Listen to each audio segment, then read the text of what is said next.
lu waral ngénte li lu waral ngénte doom boo ko jurul mënoo koo ngénte mooy li wér kunte jur gi mu jur yonte yàlla Muhammad sallallahu alayhi wa sallam moo tax ñu sañ koo ngénte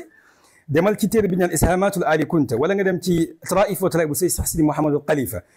wala nga dem ci ibnu kasir wala nga dem ci alxajr al asqalaani di nettali bi muy nettali histoire uqbatul mustajab di nga yëg ni kat ñoom ñoo war a ngénte yonente bi sallallahu alayhi wa sallam ndax Cheikh bu Mouhamad Kunta radiallahu anhu mi nga xam ni moo sañ ci Njaasaan en 1883 mi nga xam ne tey jii mën nañu ngéntali ci moom la tàmbale kan moo ko yur Cheikh bu naam moo ko yur Cheikh bu naam moo jógee Algérie jaar ci Cheikh Sidi Mokhtar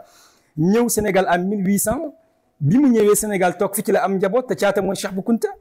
diggante Cheikh bu naama mii ma lay wax ba ci Cheikh Sidi Ahmadul Bekaay mi waral Kunta tey jii da ngay gis juróom-ñaari maam moo fa dox te Cheikh Sidi Ahmadul Bekaay moo waral nga dégg ñu naan Kunta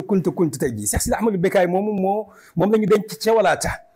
amoon ñetti doom yu góor muy Sidi Mouhamad Kunti li Saxiir Alhaji Aboubacar ak Cheikh Sidi Mouhamad Kunti kii Alhaji Aboubacar ak Cheikh Sidi Ahmad Cheikh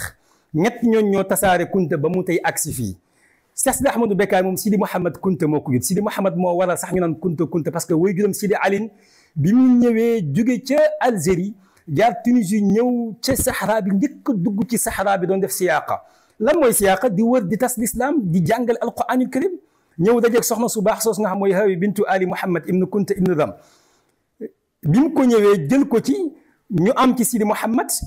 mu daal di wanewu dem ba soxna si nekkee jigéen gu wérul mu wane ginnaaw dellu Algérie daan ne bu gënee àdduna góor lay doon tuddee leen ko Sidi Mouhamad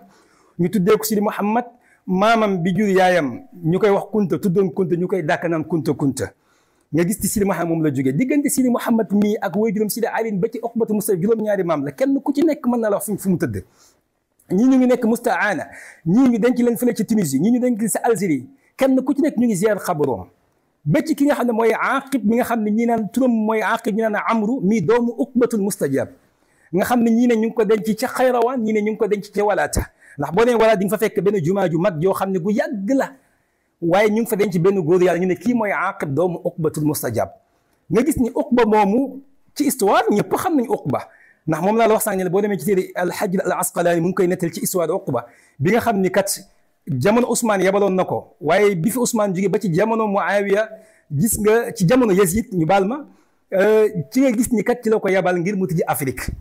Uqba moomu mooy maamu Kunta Uqba moomu moom laa la wax ne la moo jur Aqib ñeenti doom yu góor la amoon ñaar ñoo ko ci doon muy Abu Ubayda ak Aqib mii ñuy wax Amru mii ba ci Cheikh Sidi Ahmadul Bekaay juróom-ñaari maam la kenn ku ci nekk wax naa la ñu ngi koy ziara buñ ci waxtu mayoon naa la wax fi ñu ko denc nga dem seet ji ko dem ziyaari ji ko diggante Uqba mii ba ci ki nga xamante moom mooy Fihir muy fukkeelu maam yonent yàlla Muhammad juróom-ñaari maam la parce que Uqbatu ibnu Nafia ibnu Abdul Qays ibnu Luqayt ibnu Amir ibnu Dharib ibnu Haris Fihir mooy juróom-ñaari maam Uqbatul Mustajab Uqba gane àdduna ci kanam yonente bi sallallahu alayhi wa sallam ñu jël ko jox ko yonente bi defal ko toqantal ci jigéen mi ngi daan ne hada du'aul mustajab ila yawm al qiyama kii la yàlla nangu ñaana ba yawm al qiyama diggante kon Fihir mi fukkeelu maam yi tudd yonente yàlla Muhammad ak Uqba juróom-ñaari maam la diggante yonente yàlla Muhammad ba ci Fihir fukki maam la ndax Muhammad kam moo ko jur Abdullahi Abdul Muttalib Hasim Abdul Manaf Qusay Kilab Mudata Kaab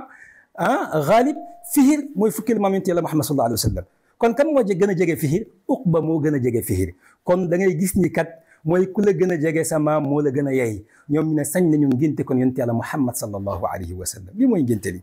góoru yàlla bu tedd ba di Cheikh Abou Mouhamad Kunta bu ñëwee mu daal di tàmbalee woote salaatu ala nabi màgg boobu nafqu tiib mooy allahuma salli ala sayidina muhammadin salatan la nihayatan laha kama la nihayatan li kamalika wa adda kamali habibik salaatu yi bari bokk na ci allahuma salli ala sayidina muhammadin الذي عرف اسمه في سقف عاقبة وفي الزبور فاروقا وعند الله تاها وياسين ومحمدا وعلى آله وصحبه وسلم موت ñuy def salatu ala nabi parce que julli ci yonent bi lu tax yàlla moo ne inna allaha wa malaikatahu yusalluna ala nabi ya ayyuha alladina amanu sallu alayhi wa sallimu taslima ñi ñooy Kunta qawmun iza nazalu albilada tazahrafat wa tabahraj li qudumihim tatriba mooy ñi nga xam ne bu ñu wàccee ci bërëb lu mu lëndëm ñu leeral ku lu tax mooy saanu anil kawnayni sirri ilahim la yantiquuna bi sirrihim tarhiba yàlla jox leen secret adduna waaye jox leen mboolem secret bi li leen ko may mooy yusiruuna fi zabji dujaaj zaaduhum zikrul habib wa fi fuaadi luhayba ñoom tiitaloo ñu dara li ñu tiitaloo mooy jaamu yàlla wéetal yàlla bu guddi jotee ñu jug daal di jàkkaaroog li nga xam mooy góor yàlla waxuma ñoom rek waaye seen i taalibe rek boo leen doon natt da ngay gis ñoom ñooy lan ñoom ñooy lahum diyaa'un Cheikh Sidi Mokhtar nee na taalibe xaadir na ngeen yëg ni yéen ay leer ngeen parce que lu tax mooy la ngeen yor moo màgg mooy xasbunallah moo màgg astafirullah moo màgg laa ilaha illallah malikul xaq mubin moo màgg salatu ala moo màgg tudd yàlla yooyu ngeen composé di ko doxal laa ilaha illa tunfiqu nifaq laa ilaha illa tudu siqa laa ilaha illa tudu tibaq laa ilaha tudu zulmat laa ilmihaq laa ilaha illa sibaqu sibah laa ilaha illa wahdahu la sharika lahu lahu lmulku wa lahu alhamdu yuxyi wa yumitu wa huwa ala kulli shay'in qadir fekk yaa ngi koy doxal yaa ngi jege yàlla di wéetal yàlla borom bi subhanahu wa taala mbokk yi kon ngénte laa ngoogu sañ nañoo ngénte parce que ñoo jur doom ji keneen ku ko def rek da nga toppandoo